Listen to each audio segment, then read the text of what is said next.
रिया और रितु काफी अच्छे दोस्त थे। दोनों की आपस में खूब बनती। दोनों एक ही ऑफिस में काम किया करती थी। रिया रितु को अच्छा दोस्त मानती, लेकिन रितु, अरे रिया, तुम लोगों का अपना मकान नहीं है, क्यों नहीं तुम और नरेंद्र भी हमारी कॉलोनी में ही मकान ले लो? हाँ यार, आइडिया तो अच्छा है, लेकिन इतने पैसे आएंगे कहाँ से?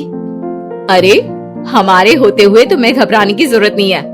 रुको, मैं अपने दूर के एक भाई से बात करती हूँ। उसका यही काम है, लोगों को घर दिलाना।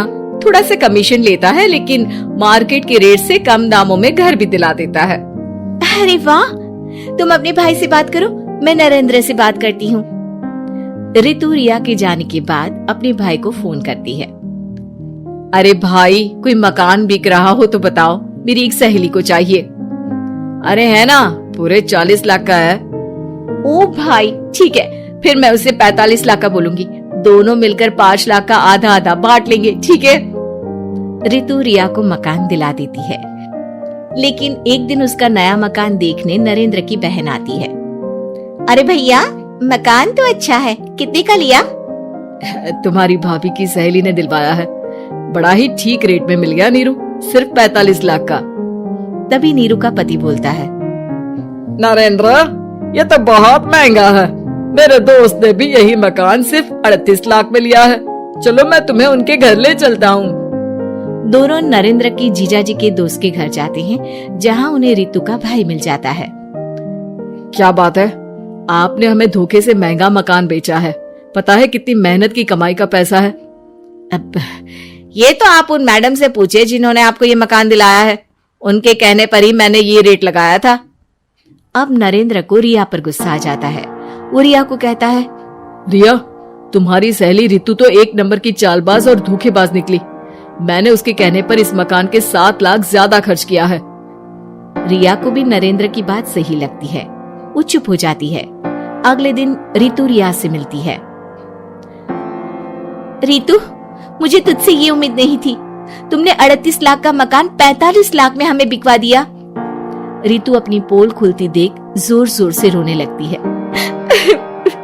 अरे मैंने क्या बुरा कर दिया, तेरा भला ही तो सोचा था।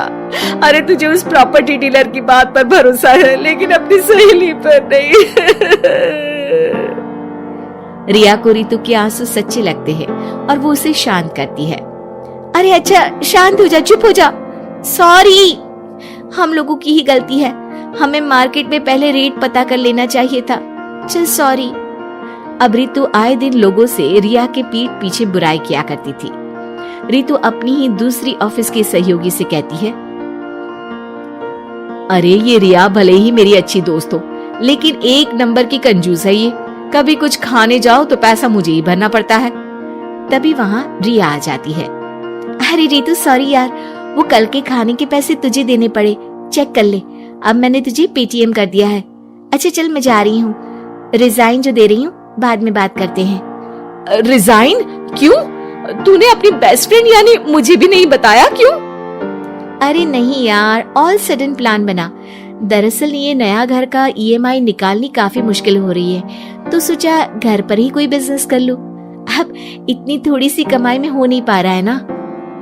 अच्छा, क्या बिजनेस करेगी? देख, तू तो जानती है कि यहाँ मुझे सिर्फ 15,000 मिलता है, लेकिन घर में बच्चों का प्ले स्कूल खोलूंगी तो पूरे 4,000 एक बच्चे से मिलेगा। 10 भी आ गए बच्चे तो पूरे 40,000 की कमाई, वो भी घर पर रहकर। है ना अच्छा आइडिया? रितु को रिया की बात से जलन होती है। वो कहती है, अरे फिर 10 क्या 50 बच्चे का ही सोचना। अरे कहाँ यार, घर में इतनी जगह कहाँ। सुन ना, एक काम करते हैं, हम मिलजुल कर किराए का मकान लेकर उसे सजाते हैं।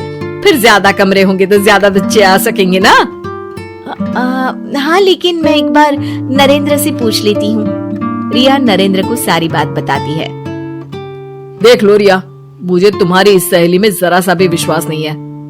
अरे नहीं, वो ऐसी नहीं है। मिलकर काम करेंगे, जो पैसे आएंगे आधे आधे बांट लेंगे। इसमें बुरा क्या है, काम भी अच्छा होगा। फिर क्या था, दोनों मिलकर काम शुरू करते हैं। पूरा कमरा बच्चों के हिसाब से सजा दिया जाता है। टीवी, फ्रिज, बेड और न जाने क्या क्या। तेरे और मेरे मिलाकर 2 लाख का खर्च हो गया। अरे कोई बात नहीं, पैसे कमाने के लिए इन्वेस्टमेंट तो करनी पड़ती है। अब इतनी बड़ी रकम है, अच्छा है कि दोनों ने मिलकर कर ली, वरना एक के बस की तो बात नहीं है। हाँ, लेकिन अब मैं ना एक बात बोलना चाहती हूँ। देखो, पिछले 2 महीनों से जब से ये काम चल रहा है, सारी मेहनत मेरी ही है। मैं ही सारा दिन यहाँ का काम देखती हूँ। तो अब मैं तुम्हारे साथ ये काम नहीं करूंगी, अकेले मैं ये स्कूल चलाऊंगी। अरे ऐसे मत बोलो रितु, मैंने नौकरी भी छोड़ दी। थोड़ी बहुत सेविंग्स थी, वो भी मैंने स्कूल को बनाने में लगा दी। अब यार, तुम तो आलसी भी हो, मुझे नहीं लगता तुम ये काम कर पाओगी। रितु, नरेंद्र ठीक बोलते थे, तुम भरोसे के लायक नहीं हो।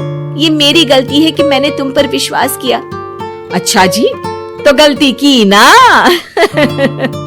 मैं तुमको तुम्हारे पैसे धीरे धीरे करके दे दूंगी। अच्छा होगा कि अब तुम यहाँ से निकल जाओ। बेचारी रिया सर झुकाकर घर वापस आ जाती है। नरेंद्र, वही हुआ जिसका डर था। रितु ने मुझे पार्टनरशिप से हटा दिया। मैं ये बात जानता था रिया, लेकिन मैंने तुम्हें इसलिए फोर्स नहीं किया क्योंकि जब तक तुम खुद धोखा नहीं खाती, तुम्हें अकल नहीं आती। हाँ, लेकिन अब वही जो पहले सोचा था। और फिर क्या, रिया घर से ही बच्चों को संभालने का काम शुरू कर देती है।